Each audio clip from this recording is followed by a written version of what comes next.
जय श्री कृष्णा दोस्तों। अष्टावक्र गीता के तीसरे प्रसंग में हम लोग आगे बढ़ते हैं।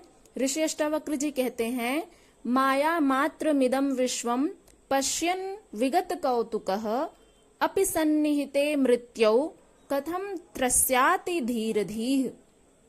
अर्थात ऋषि अष्टावक्र जी कहते हैं कि जो इस विश्व को, इस संसार को माया मात्र देखता है और जो आश्चर्य को पार कर गया है, वह धीर पुरुष मृत्यु के आने पर भी क्यों भयभीत होता है।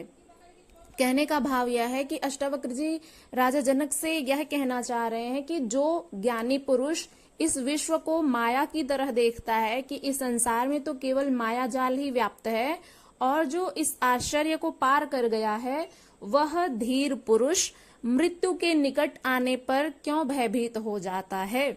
तो इस पर वे ये जानना चाहते हैं, राजा जनक से, गुरु शिष्य से यह जानना चाहते हैं कि वह मृत्यु से भयभीत तो नहीं है। ऋषि अष्टावक्र जी यह जानना चाहते हैं कि राजा जनक को कहीं मृत्यु से भय तो नहीं लग रहा है। वे कहते हैं, अज्ञानी के लिए तो संसार ही सत्य है, वह इसी में रहता है, खाता पीता है, हंसता खेलता है, बड़ा होता है, संसार के राग द्वेष प्रेम घृणा सबसे प्रभावित होता है। वह संसार को ही भोग का साधन व उन्नति का मार्ग मानता है। किंतु आत्मज्ञानी को जब वास्तविकता का ज्ञान हो जाता है तो वह संसार को माया और भ्रम में देखने लगता है, क्योंकि उसे इससे भी बहुमूल्य मिल गया है। और अज्ञानी को इन विचित्रताओं से भरे संसार को देखकर आश्चर्य भी होता है, किंतु ज्ञानी को वास्तविकता का ज्ञान हो जाने से वह इस आश्चर्य को भी पार कर जाता है। संसारी तो मृत्यु से भयभीत होता ही है कि न जाने इसके बाद कौन सी योनि मिलेगी, किस योनि में हम जन्म लेंगे। अभी तो मनुष्य की योनि मिली है, ना जाने अगला जन्म जो होगा वो किस जानवर का होगा या किस पक्षी का होगा, किस पशु का होगा, ये कोई नहीं जानता है। इसी नाते एक सांसारी जो मनुष्य है वह भयभीत होता है। उसे इस स्वर्ग नरक में क्या सुख दुख होंगे इसकी भी चिंता लगी रहती है। सबसे बड़ी उसकी जीने की व भोगने की वासना की मृत्यु हो रही है, एवं वह अनजाने पथ पर जा रहा है, इससे भय लगता है। क्योंकि अभी हमने कुछ वीडियोस में देखा था, सुना था कि उसमें ऋषि अष्टावक्र जी कह रहे थे कि जब मनुष्य को अहंकार हो जाता है, इस संसार में रहकर के वह इन्हीं भोग वासनाओं में लिप्त रहता है, तो वह ज्ञान की तरफ, मुक्त की तरफ नहीं बढ़ना चाहता है। उसे मुक्ति में भय लगता है, क्योंकि वह यह जानता है कि वहां पर भोगने की जो वस्तुएं हैं वो नहीं मिलेंगी। उसे पूरी तरह से स्वतंत्रता मिल जाएगी, वह पूर्ण रूपेण मुक्त हो जाएगा। और मुक्त से उसे भय लगता है, क्योंकि उसके मन में अभी अभी वासना शेष है। इसलिए यहाँ पर मरते तो सभी हैं, यह जानते हुए भी मरना कोई नहीं चाहता। ऐसे सभी अज्ञानी तो मृत्यु से भयभीत हैं ही, किंतु अष्टावक्र जी राजा जनक से पूछ रहे हैं कि क्या ज्ञानी होकर जब तूने संसार को माया की भांति जाना ही नहीं, देख लिया है, तो भी मृत्यु से भयभीत होता है।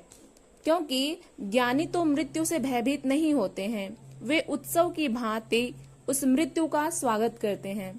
शरीर के प्रति आसक्ति रखने वालों को ही मृत्यु का भय अधिक लगता है, क्योंकि जो व्यक्ति शरीर के प्रति आसक्त है उसे मृत्यु से भय तो लगेगा ही, लेकिन वहीं उस शरीर में स्थित जो आत्मा है, जो व्यक्ति उस आत्मा को जान लेता है, जो आत्मज्ञानी हो जाता है, उसे भय नहीं लगता, क्योंकि उसे पता है कि यह जो शरीर है यह नश्वर है, और जो मरेगा वह शरीर ही मरता है, आत्मा कभी भी नहीं मरती है। इसलिए इसका ज्ञान होने से वह स्वतंत्र रहता है। इसलिए ज्ञानी पुरुष मृत्यु से भयभीत नहीं होते हैं, वे उत्सव की भांति उसका स्वागत करते हैं। लेकिन वहीं जो अज्ञानी पुरुष हैं, उन्हें शरीर के प्रति आसक्ति है, इसलिए उन्हें मृत्यु का अधिक भय लगता है, क्योंकि मृत्यु तो शरीर की ही होती है, आत्मा की नहीं होती।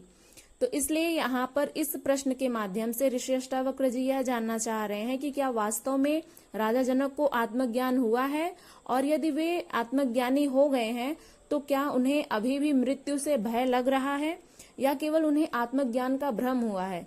यदि भ्रम हुआ है तो उन्हें मृत्यु से भय लगेगा, लेकिन यदि वे वास्तव में आत्मज्ञानी हो चुके हैं तो उन्हें मृत्यु से भय नहीं लगेगा। इसलिए वे यहाँ पर ऐसा प्रश्न करते हैं। अगले सूत्र में ऋषि अष्टावक्र जी कहते हैं कि निःस्पृहं मानसं यस्य नैराश्येऽपि महात्मनः तस्यात्मज्ञान तृप्तस्य तुलना केन जायते। अर्थात जिस महात्मा का मन नैराश्य में भी स्पृहा नहीं रखता है, नैराश्य यानी कि निराशा, तो उसमें भी जिसकी चाह नहीं है, स्पृहा नहीं है, उस आत्मज्ञान से तृप्त पुरुष की तुलना किससे की जाए। यह प्रश्न करते हैं ऋषि अष्टावक्र जी राजा जनक से कि निःस्पृहं मानसं यस्य नैराश्येऽपि महात्मनः तस्यात्मज्ञान तृप्तस्य तुलना केन जायते। जिस महात्मा का मन नैराश्य में भी स्पृहा नहीं रखता, उस आत्मज्ञान से तृप्त पुरुष की तुलना किससे की जाए। अष्टावक्र जी जनक से अब ऊंचे स्तर का प्रश्न करते हैं कि संसारी तो मृत्यु से भयभीत होते ही हैं, किंतु ज्ञानी को तो भयभीत नहीं होना चाहिए। भय इच्छा और वासना के छूटने से होता है, अन्यथा कोई भय नहीं है। जो संसारी मनुष्य को इच्छाएं और वासनाएं घेरी रहती हैं, इसी नाते उसे भय लगता है, और लेकिन इच्छा और वासना के छूटने से भय नहीं लगता है। वे कहते हैं कि ज्ञानी संसार की तो क्या, मोक्ष की भी इच्छा नहीं करता है। जो ज्ञानी पुरुष होते हैं वे मोक्ष भी नहीं चाहते हैं, क्योंकि जहां पर भी चाह है वहां पर कर्म आ जाता है, और कर्म आएगा तो कर्म का फल भी आएगा, और कर्म के फल ही मनुष्य को बांध देते हैं।